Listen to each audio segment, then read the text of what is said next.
Season होता है mushroom का ठंडी का, तो उसमें लगभग 50 किलो 60 किलो मशरूम तक रोज़ाना उत्पादन होता है। इसकी प्रोसेसिंग में भी गए और जहाँ पे हम इसका फिर मशरूम के बाई प्रोडक्ट्स जैसे कुकीज़ हो गई, ब्रेड हो गया, पापड़, अचार, ये सब बनाना स्टार्ट किया धीरे धीरे। मात्र 2200 या 2300 रुपये स्टार्टिंग में लगाए थे। उन 2300 रुपये से आज हम लोग 23 लाख रुपये सालाना तक क्रॉस कर चुके हैं।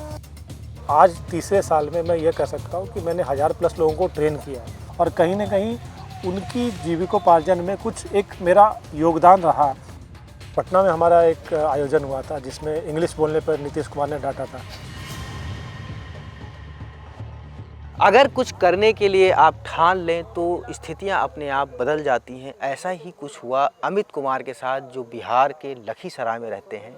पुणे में ये नौकरी करते थे मार्केटिंग की और साथ में अपना एक रेस्टोरेंट चलाते थे। कोविड आया और सारा कुछ वहाँ पे ठप पड़ गया, ज़िंदगी भी ठप हो गई। वापस अपने गाँव आए और एक नई शुरुआत की। वो दौर क्या था और फिर आप मशरूम बिजनेस में कैसे आए? जब कोरोना काल में मैं जब यहाँ पे आया था तो एक ही चीज़ जो हम लोगों के पास सबसे ज़्यादा थी वो था समय।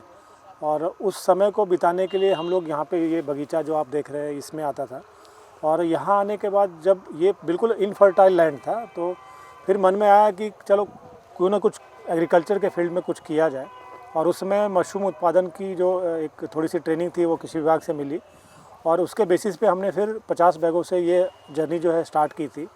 और आज आप देख रहे हैं 125 बाई 25 का फार्म है और इसमें हम लोग लगभग 3000 बैग लगाते हैं। और लगभग रोज़ का जब सीज़न होता है मशरूम का ठंडी का, तो उसमें लगभग 50 किलो 60 किलो मशरूम तक रोज़ाना उत्पादन होता है। और आज हम मशरूम उत्पादन के साथ जब हमने 1 साल की जर्नी तय की तो आगे बढ़ने पर इसे और आगे कैसे स्केल करें और कैसे कंपनी को आगे बढ़ाएं, कैसे खुद आगे बढ़े, तो फिर हम इसकी प्रोसेसिंग में भी गए और जहाँ पे हम इसका फिर मशरूम के बाई प्रोडक्ट्स जैसे कुकीज़ हो गई, ब्रेड हो गया, इवन पापड़, अचार, ये सब बनाना स्टार्ट किया धीरे धीरे। और जिसमें मेरी पत्नी का पूरा साथ मिला। और धीरे धीरे हम लोग अभी वंश बेकरी के नाम से एक कंपनी चलाते हैं। वंश मशरूम फार्म और वंश बेकरी 2 एंटिटी है हमारी। और उसमें हम लोग मशरूम का प्रोडक्शन भी देखते हैं और मशरूम प्रोडक्शन के साथ साथ मशरूम की प्रोसेसिंग भी करते हैं। मशरूम का ही काम करना है, वो कैसे आपने शुरू किया? जब दिमाग में ये ख्याल आया कि कुछ करना है यहाँ पे रह के, तो उसमें मछली पालन और मशरूम उत्पादन 2 चीज़ों पे मैंने R&D की थी। और 2 चीज़ों के बारे में काफ़ी कुछ ट्रेनिंग कहाँ से मिलेगी, कैसे मिलेगी। लेकिन जब हम कोई भी व्यवसाय शुरू करते हैं तो सबसे पहली बात आती है पूंजी की।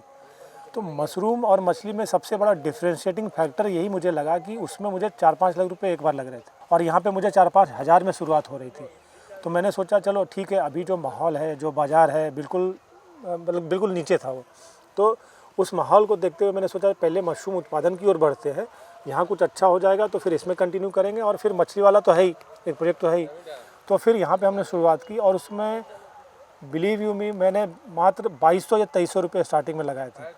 उन 2300 रुपये से आज हम लोग 23 लाख रुपये सालाना तक क्रॉस कर चुके हैं। पुणे जैसा बड़ा शहर, उसके बाद लखीसराय में आप आ करके बिहार का एक ज़िला ऐसा जहाँ पे मशरूम को लोग जानते नहीं थे, मार्केट को कैसे डेवलप किया, लोगों को कैसे जोड़ा?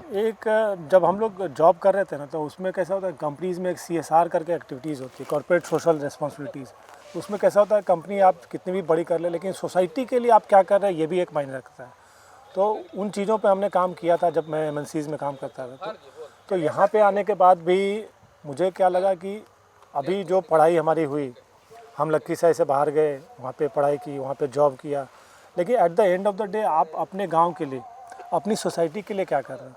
तो वो भी एक भाव था मन में और उस भाव को डेवलप करने के लिए सोचा कि अगर यहाँ पे मैं कुछ कर पाता हूँ मशरूम के क्षेत्र में तो कहीं ना कहीं मेरा तो फ़ायदा होना ही है, लेकिन मेरे साथ जो मेरे समाज के लोग जुड़े हैं, मेरे गांव के लोग जुड़े हैं, मेरे ज़िले के लोग जुड़े हैं, उनका भी कुछ फ़ायदा होगा। और इस बात को सोच के जब हमने ये जर्नी स्टार्ट की तो आज तीसरे साल में मैं ये कह सकता हूँ कि मैंने 1000+ लोगों को ट्रेन किया है और कहीं ना कहीं उनकी जीविकोपार्जन में कुछ एक मेरा योगदान रहा, जिनसे कि उनका एक जो होता है ना कि मंथली इनकम बढ़े और बेसिस ऑन दैट वो उनको एक रोज़गार मिले। आज हम लोगों ने जब स्टार्ट किया तो हम लोग 2 लोग थे, मैं और मेरी पत्नी। आज मेरे साथ यहाँ पे मशरूम फार्म में 4 लोग हैं, हमारे कैफ़े में 8 लोग हैं, तो 9-10 लोगों को रोज़गार मैं स्वयं दे रहा हूँ। तो कहीं ना कहीं यह मायने रखता है और मुझे लगता है कि यह सोच एक होनी चाहिए कि जब आप आगे बढ़ जा रहे हैं, खुद को आगे बढ़ाना इज़ वेरी ईजी, लेकिन आगे बढ़ने के साथ जब आप सोसाइटी के पीछे मतलब पीछे मुड़ के देखते हैं तो आपके साथ आपका समाज कितना बढ़ रहा है या आप उसको कितना इफेक्ट कर पा रहे हैं वो भी एक मायने रखता जब आप शुरुआत में आए, आपने मशरूम उगाया, क्या लोग यहाँ पे मशरूम से अवेयर थे, खा रहे थे, या आपने जब उगाया तो उनका क्या रिएक्शन क्या था? है। स्टार्टिंग में लोग बोलते थे अरे गोबर छत्ता वाला खेती या गोबर छत्ता उगा रहे के खेते, लेकिन आज वही लोग हैं जो हमें ऑर्डर्स देते हैं। और जैसा कि आपने देखा अभी यहाँ पे आके ही कस्टमर्स फार्म पे भी आके लेने लगे हैं। स्ट्रगल का पीरियड कैसा रहा? हमने ओयस्टर मशरूम का उत्पादन स्टार्टिंग में किया, उसकी पैकेजिंग में हम लोग छोटे छोटे पुर्जे डालने लगे जिसमें मशरूम की सब्जी कैसे बनाएं, मशरूम के पकौड़े कैसे बनाएं, एक 6 स्टेप का 7 उसमें स्टेप विधि लिख का देते थे। रेसिपी डाल दिया। लोगों को मशरूम खाना था लेकिन बनाते कैसे ये नहीं पता था। एक्चुअल प्रॉब्लम ये थी। तो इसके जो हेल्दी इंग्रेडिएंट्स हैं या फिर कैसे आप इसको बनाते हैं उसकी रेसिपी हमने डालनी शुरू कर दी इसके साथ। तो जो लोग ले जाते थे उस पर नंबर डाल दिया, किसी को कुछ कॉन्सेप्ट या कन्फ्यूज़न हो तो कॉल करें।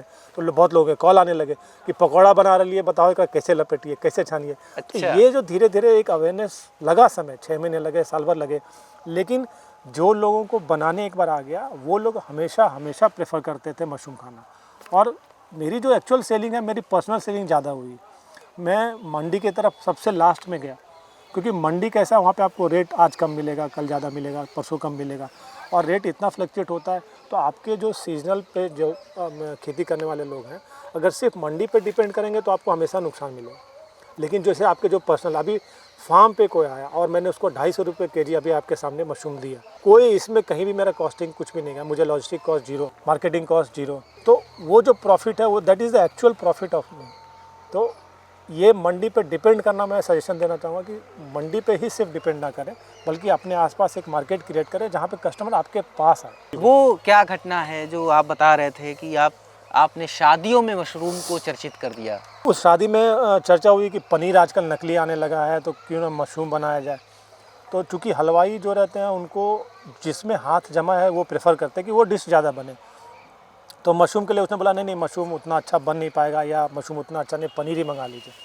तो उसको एक मैंने सोचा एक अपॉर्चुनिटी भी और एक चैलेंज भी कि क्यों ना एक बार इसको चेक किया जाए। तो वहाँ पे खड़े होकर जब पूरी बारात के लिए हमने मशरूम चिली बनवाया और टचवुड वो इतना आइटम हिट हुआ कि उस शादी में वो घट गया। क्योंकि वो गांव बड़ा है तो उसमें बहुत ज़्यादा प्रमोशन हो गया, और प्रमोशन होने के बाद से लोगों की डिमांड ऑटोमेटिकली बढ़ गई।